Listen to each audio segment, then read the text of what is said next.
Hey everybody, how are we doing? Welcome back to the Platinum Trophy Online for 2021. Everyone who is here today in the live chat, good morning, hello, welcome. And everyone who's watching this later on the channel, welcome to you too. Hopefully you guys are having a fantastic 2021 so far. For those of you who are unaware, the Platinum Trophy Online is our weekly topical PlayStation show. We talk about a specific topic each week. The show always goes live on a Saturday morning on YouTube and then comes up later, normally on a Saturday night. That's not right, is it? It's a Saturday evening and then it pops up on a Sunday morning for everybody else to watch on the channel. This week's topic is our games of the generation. We'll be taking a look at my top 5 games of the generation as well as some of your games of the generation.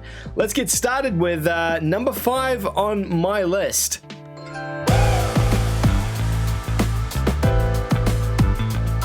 Now, number 5 on my list, it's I went back and forth on this quite a lot, actually, to come up with these top 5 games. And I didn't want to have caveats and things like that. I know a lot of people make lists like this, and then they go and they're like, oh, actually, here's a bunch of honorable mentions.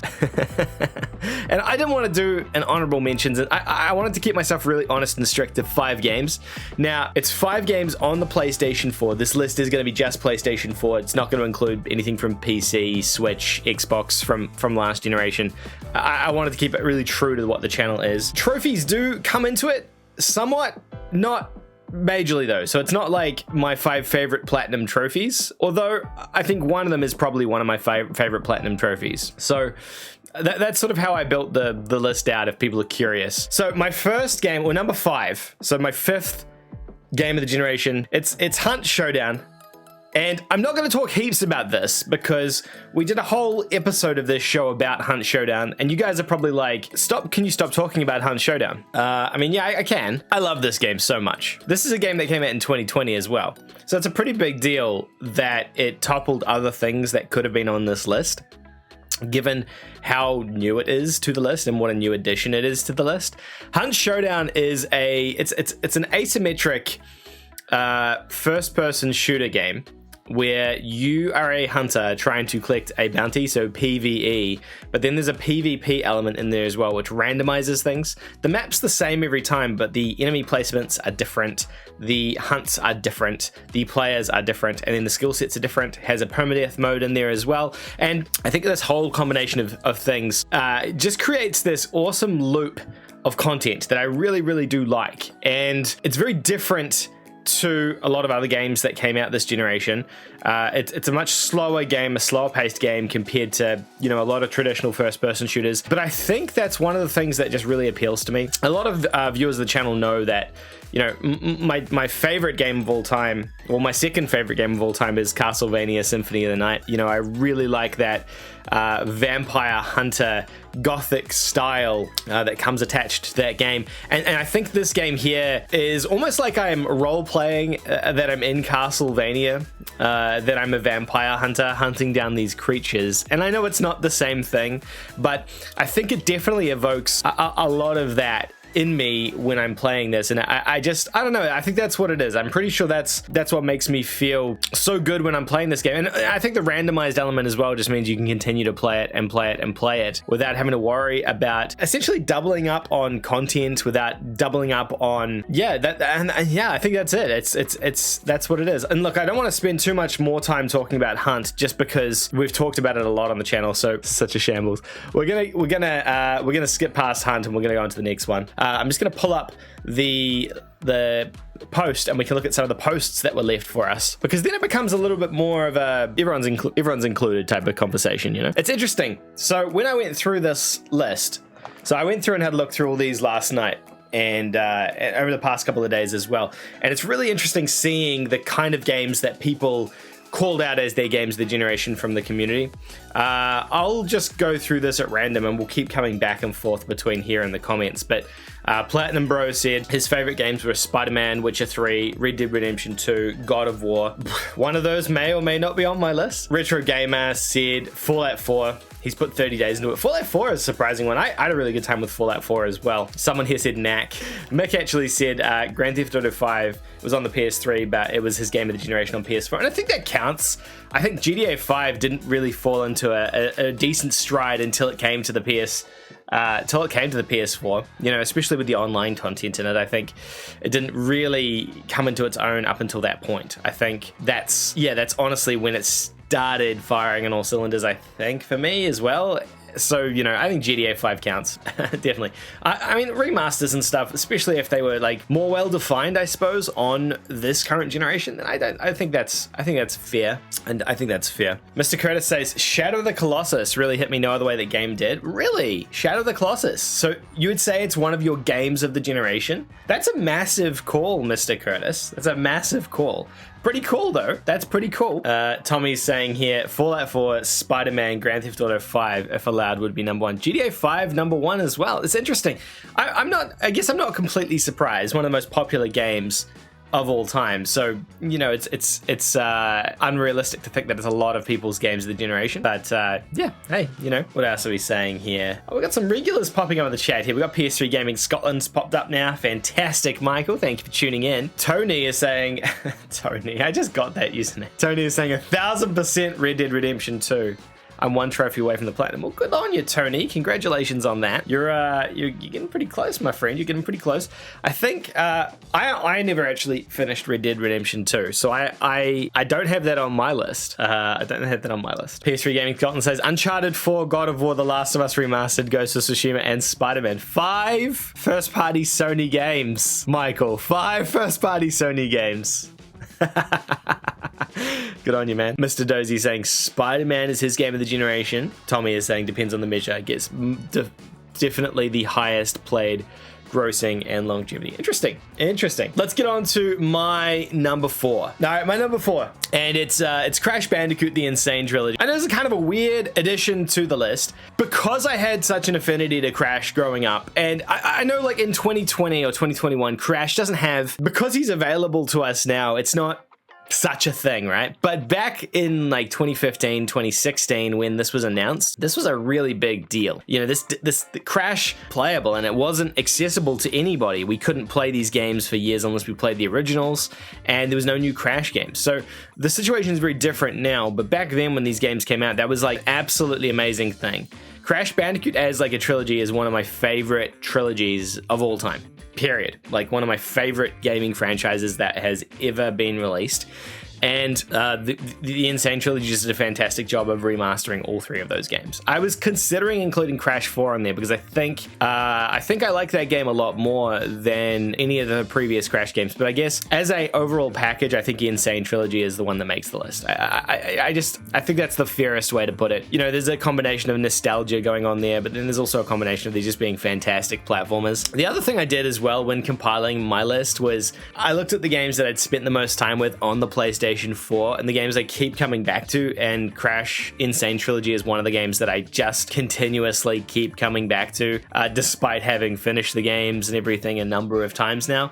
There's not a heck of a lot more to say about it apart from that. It's just a good game. They're just good. They're just nice, fun games, and you get to be a Bandicoot orange man wearing jorts. And you know that's really what this is all about. So Crash Bandicoot gets the tick of approval from me.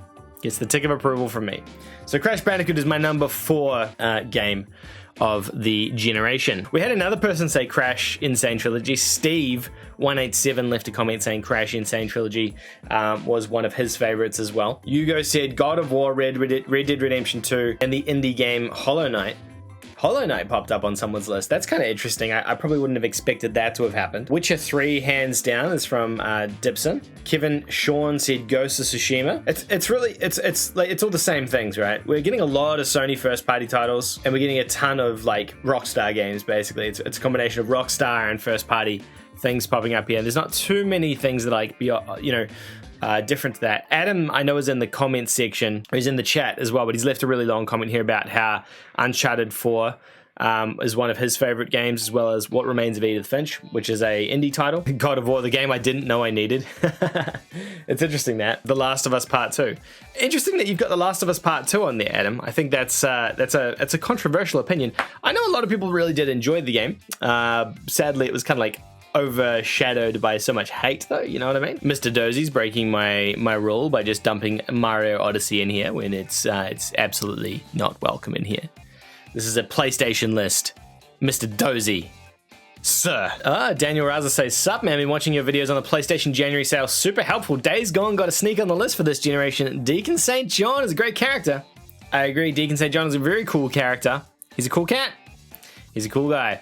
Thanks, Daniel. Appreciate that, man. Mr. Curtis says, just goes to show that PlayStation know what they're doing to give games for gamers. Yeah, I think it could be something to do with these games being like not online. They're being single player stories. They're a little bit more persistent as well, and maybe that is part of the reason that people kind of gravitate towards them, because they're kind of timeless. You could play Spider-Man now, you would still have a great experience with it. Like, it's no different from playing it 4 or 5 years ago. It's exactly the same experience. So I think that's telling. Same with God of War, same with Uncharted, The Last of Us. I think all of these games can be. Multiplayer games are a little bit more, what do you call it? Difficult, I suppose, because they do have a period. So they can be, I guess, more engaging for some people, but they do definitely have a window of opportunity where they kind of, you know, I guess have died out when people stop playing them, and that means that it's sort of lost forever at that point. But people could be playing any of these first-party titles for years to come. You've got a few people agreeing with you, Daniel. Tilbury here is saying the same thing. Adam's saying he does still agree with The Last of Us Part 2. I would change the story a bit, but the graphics, mechanics, and emotion was off the charts. Yeah, I think I agree with that as well, Adam. Yeah, Days Gone is worth it. Days Gone is worth it. All right, game number 3, and I probably should have segued this a little bit better from someone's comment that they'd left, but it's God of War PlayStation 4, God of War Remastered. These last 3 games, I actually went back and forth on which one of them was going to be number 1, and which one of them was going to be number 2, and which one was going to be number 3. And all 3 of them have changed positions. And ultimately, I'll explain why I decided on my number 1 when we get there, but this was number 1 for a period of time. This is just the best third-person action game I think I've ever played. It's awesome from a mechanical standpoint. It's awesome from a storytelling standpoint. It's not broken. It's well polished. It's well thought out. The game is just a great experience all around. And I think if you're looking for, honestly, what I think is one of the peaks in terms of gameplay and storytelling on the PlayStation 4, I think God of War is that game. And I know some of you guys may disagree or agree, but that's just my 2 cents on it. You know, the combat system with the axe and the shield, I think was, you know, while not completely new and innovative, I think it was simplistic enough that players could jump in and enjoy it if they're not, you know, if they don't play a lot of games. But I think it was complex enough for more hardcore players to enjoy as well if they're used to games that are more Soulsy style. And this isn't a Soulsy style game, but I think it did incorporate the best of kind of both worlds there for players. The amount of content in here is incredible. And I think on top of all of that, it's the way that this game took everyone off guard. The way they caught people off guard. I think bringing a dormant franchise back like this. God of War, an amazing franchise in the early 2000s. And I remember when I played the original God of War game and being blown away by what a video game could be. I think it was one of my first adult sort of video games that I ever played. It just blew me away, right? Combat was so much fun. But then as time progressed, the combat loop became a negative for the game because it didn't innovate on itself and it kept doing more of the same thing that it had already been doing. So then the fact that Sony took a franchise like this, which was super popular and dormant essentially, and then brought it back from the dead basically and gave it a second breath of life, very, very tough to do, mind you. They kept Kratos enough of what he was, and then they evolved him just enough to push him to that next phase of what it needed to be to draw a decent character out of him. And putting Atreus in there as his son, really, really smart move, I would say. Smart move. So yeah, that's God of War. God of War, that's my 3rd favorite game of the generation. I'm seeing a lot of people saying they agree, I believe, in the comment section. Yeah, Daniel, that's a good point. They actually patched God of War for PS5 as well, so it runs at 60 frames per second. I actually haven't tried it yet at 60 frames. I need to go back and get the platinum in God of War, so I think I might actually go back and play through it again at 60 frames on the PS5. But yeah, it's worth checking out. If people haven't played this game, I would really encourage people to check it out. Nate says, God of War is the good-looking popular guy at school. You hate to see him always winning, but you know he deserves it. We've gone through my top 3 so far. We've got 2 more games from my generation, my favorite games of the generation to get through. Pan says he's going to try God of War once he gets his hands on a PS5, but for now, I've got Crossroads Plat. What is Crossroads Plat? Don't know what Crossroads is. I haven't heard of that. Oh, Mr. Curtis has dropped a super chat in here. Mr. Curtis, thank you so much for the super chat. Oh, look, there you go. Good to see my my new alerts are working. Mr. Curtis saying here we have his top 5 games. Number 1, Witcher 3. Witcher 3 is another game I never finished, Mr. Curtis. I know it's really bad. Please don't be mad at me. I never finished it. But I agree, Witcher 3 is a fantastic RPG. I know I could get shot for saying that nowadays, right? Number 2 is God of War. He's right up there with me as well. Mr. Curtis and I are on the same page. Number 3 is Shadow of the Colossus, which I think is an interesting take. It's definitely interesting. Until Dawn, yeah, amazing narrative-driven horror experience. I had such a good time with this game. I've got a story about Until Dawn, but I'll save it for another day. I'll tell it over on Twitch when me and Mr. Curtis are alone over there. And number 5 is Horizon Zero. He's got number 5. You've cheated here. You can't have number 5 Horizon Zero Dawn / Uncharted 4. You can't cheat. You can't have 2, Mr. Curtis. You can take your super chat back. You cheated here. What's this about? You can't do this. I'm gonna take Horizon Zero Dawn as your pick. That's the first one. Great new first party game. Phenomenal game here. But this is definitely a top 6, Mr. Curtis. What are you thinking? He broke the golden rule. I know my buddy Tommy played a ton of Horizon Zero Dawn. He was a massive fan of it, considering he doesn't play a ton of like action adventure games. He plays a lot of RPGs. So yeah, it stood the test of time for him as well. Hey, if you guys aren't familiar, I do stream over on Twitch, as Greg has just discovered. So if you do want to watch me play games, you can go and check me out over on Twitch, twitch.tv/tptjosh. I stream games over there 2 times a week at the moment, on a Wednesday and on a Friday. And that's where we do all our live stream gaming content versus like shows like this. So that's how I've kind of differentiated it. So if you're not aware, go check that out as well. Jan, thank you so much. I really appreciate that. Good on you, man. Hopefully you'll come over and hang out over on Twitch. The next 2 are probably going to be a little bit left field. I think people are going to be surprised at them. Although I think anyone who knows me will know that these are games that I'm into. It shouldn't come as a huge shock. Like I said earlier when I prefaced everything, Castlevania Symphony Night being one of my favorite games of all time. So when this game came out specifically, it was a no-brainer for me. And this game here is Bloodborne. Now, again, I went back and forth on God of War and Bloodborne. Bloodborne, from an aesthetic perspective, was actually just role-playing Castlevania. It really did feel like you were a Belmont, felt like you're a vampire hunter of some sort. And this game was easily my favorite game of the generation for a very, very long time. Love this game so much. It's my favorite Souls game out of all of them. Even after Sekiro's come out, even after, Dark Souls 3 or Demon Souls have come out. It's just such a great game. It's such a well-built game from both a narrative perspective and from a gameplay perspective. It does follow the same gameplay loop as the Souls-like games, but it's a lot quicker than the Souls games, which makes it, I believe, a little bit more accessible for players. It's probably the easiest out of all of FromSoft's games as well, in terms of a platinum trophy and just general gameplay, I would say. But the aesthetic of this game is, I think, what won me over. It just looks so damn cool. Your character with the meat cleaver and the gun. I still have this sitting on my desk. It sits on my recording desk for YouTube. And this game just has such a special place in my heart. I remember when I was playing this game, Tommy and I were actually working together at the time. And I remember coming in every day saying to him, I was like, hey, this is really good. I think this is one of my new favorite games of all time, and it still stands that test of time. It's just great. It's just such a good game. The thing that Souls games do that other games don't is they don't hold your hand. They teach you how to play the game through punishment, and they teach you how to play the game through actually having to stop, think, and learn. And no games do that anymore. And I think that's so special that you can pick up a game like this and you can get your ass handed to you over and over and over again. But then when you overcome the thing, whether it be grinding to level up or whether it be figuring another way out of the situation, it's just such a satisfying feeling.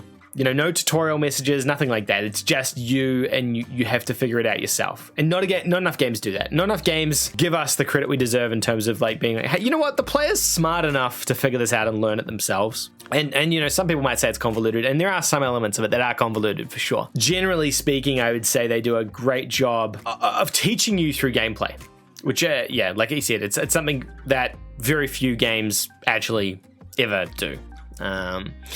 And that's why that is number 2 on my list of favorite games of the PS4 generation. There's a few people here saying they definitely still need to play it. I got killed immediately and couldn't figure out a way back to the enemy, so I deleted the game. Oh, TPH, give it another go. The player is smart enough to figure it out themselves. Me looking at the comment I put in the chat 2 minutes ago. Very good, TPH, very good. The feeling when you die to the sack man and don't wake up at the lamp. Say his name. All right, I have one more game to show. My top game of the generation. I think most people probably guessed what it is by now. Does anyone have any other additional games they want to shout out that we can talk about before we get to my last game? Oh, Mad Dog's here. Hey, Mad Dog. I just saw your comment there. I flicked back up again. Welcome to the stream, champ. Yeah, Mick, I reckon you should try it, man. I reckon you should try it. Peter says he actually got the platinum on Bloodborne yesterday. Congratulations, man. That's sick. Panzay's Knack 2. Knack 2 is everyone's game of the year. Game of the generation. TBH says, you didn't read my comment from the post. The one I wanted to point out was Concrete Genie as game of the generation. Well, let's look at your comment now, TPH. Let's have a look at it now. TPH says, Concrete Genie is a slept on. It's absolutely stunning art style and simple but effective story didn't get enough attention. I agree. I think Concrete Genie is an interesting platformer that people should check out. I don't think it's like the bee's knees of platformers in terms of like, the best platformer game, but I do think it's very special. And it definitely got missed by a lot of people. TPH also says, Detroit Become Human? Yeah, that's a good point. We haven't mentioned Detroit yet. Detroit's a really good game. Set the standard of how story-driven games should be played. Detroit and Until Dawn were probably the 2 massive highlights from like that narrative, telling a story in a game on the PS4 generation. I think they both did a really good job of that. I don't know if there's another game that comes close to those ones. I know the Man of Medan games came out, but I don't think they ever kind of came close, did they? In terms of narrative? And I don't know if there's been really anything else that kind of, as much as you don't like BR games, Fortnite deserves all the attention it gets. I mean, yeah, to be fair, Fortnite definitely did something very different this generation as well. And I wouldn't be shocked if it's a lot of people's game of the generation at the moment. It really wouldn't surprise me. Stardew Valley. Oh yeah, Stardew Valley is a good one too. Actually, I'm surprised not many people have mentioned that. And Doom 2016. Mindless gory killing. I get comments about Doom, honestly. Almost every day on the channel, people will talk about Doom. No, because Doom, I don't include Doom on a lot of my easy lists or my recommendation lists for games. And people always, they always mention Doom. Like, why are you not calling out Doom? And it's because I didn't really enjoy Doom that much. But I do understand the value in Doom and what people like in it. So, great comment in there, TPH. I appreciate that. Good. Lots of first-party stuff here. In the chat, we're seeing Detroit is great. Not many TV series could get that right. 100% agree. So many great games on the list, but God of War is probably the best around. We just talked about God of War, Peter. Yeah, I agree. Man of Medan was trash story, says Mad Dog. Destiny 1 and 2. Mine, Fall Guys was fun, though. Wasteland 3. I haven't played Wasteland 3. Jane is saying Crash 4. And Frank is saying, good morning from Germany. Got up especially for you. Aw, thank you so much. All right, I think we'll have a look at my last game because we've only got about 10 minutes left on the stream here. So let's have a look at my number 1 game of the year for... This is in no means better than any of the games we've talked about from your lists or my lists. This is just the game I personally had the most fun with. The game I played the most this generation. Hence why it's on my list as, I would say, my game of the generation. I think people probably know what it is because I talk about this game, pretty often. This is an old trailer for the game. This is like the PC launch trailer for the game, so it's a bit rough. But the game is Dead by Daylight. I played more of this game than I've played of almost any other game. In fact, I've definitely played more of this game than I played any other PS4 game. Maybe any other PS3 game, perhaps. This is such a good concept for a game. My favorite games of all time, like I've said so many times in this episode, is Silent Hill and Castlevania. And this game ticks the boxes from a Silent Hill perspective for me. This tells a horror story but it does it asymmetrically. So one team is the survivors and one team is the killer. The objective for the killer is to kill the survivor, and the objective for the survivor is to escape the match. So you have this game of cat and mouse where you're trying to spin these plates as a survivor, but then you've got this guy chasing you. His objective is to get you, but your objective is not even to mess with him, it's just to get out. It just creates this awesome gameplay loop. But the horror in this game and the fear that you fear in this game is just unrivaled. If you thought like that a scripted horror game was scary, you gotta try a game like this, where it is unpredictable as heck every single time you play it. Where every time you play the game, you might be up against a different killer who is playing in a different style, in a different way. There's players in this game who are playing just so sweaty and they just destroy you. But then there's other players in this game who play it creepy and they are sadistic, and it's incredible. It's incredible. Honestly, no two games are the same. And Tommy in the chat and I have played literally hundreds of hours of this game. I think I'm on the thousands of hours in this game. And there's been there's been many an occasion where him and I have been up playing just one more game of Dead by Daylight to get that win as a team of survivors. Fantastic game. Yeah, the general crux of it is what I've just said. It's asymmetrical, and I think asymmetrical games like this are definitely going to see a place going forward. I know that Friday the 13th got a lot of attention when it came out, and then it died down because the devs just weren't up to standard to like get the game ready. Same with Predator Hunting Grounds. That was another asymmetrical game where like it was really good, made by the same devs, really good, and then kind of just disappeared. But I think going into the PS5 generation, I wouldn't be shocked if this style of game has like a massive does take off in a bigger way, just creating like additional longevity in gameplay loops, essentially. You know, multiplayer, it's a massive spin on multiplayer. It does stuff differently than a traditional multiplayer game, and because of that, I think there is just a ton of like possibilities here. So yeah, that's it's my game of the generation. Very solid experience. Very solid experience. Daniel says this is the underdog of a pick, a dark horse. I think it is in a way a dark horse.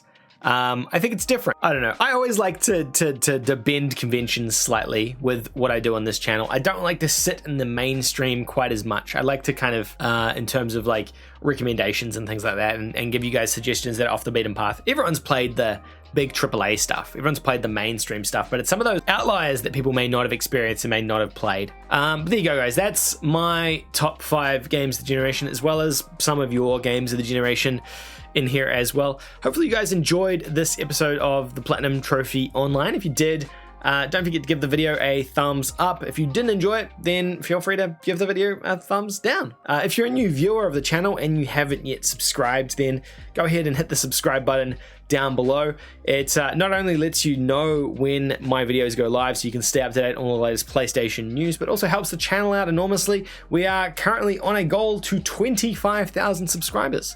Can you believe it? 25,000 subscribers. So hit the subscribe button so you can stay up to date. Next week's episode, same time next week, we're going to be doing an episode on the craziest things you've done for a Platinum Trophy. That's the topic. The craziest things you have done for a Platinum Trophy.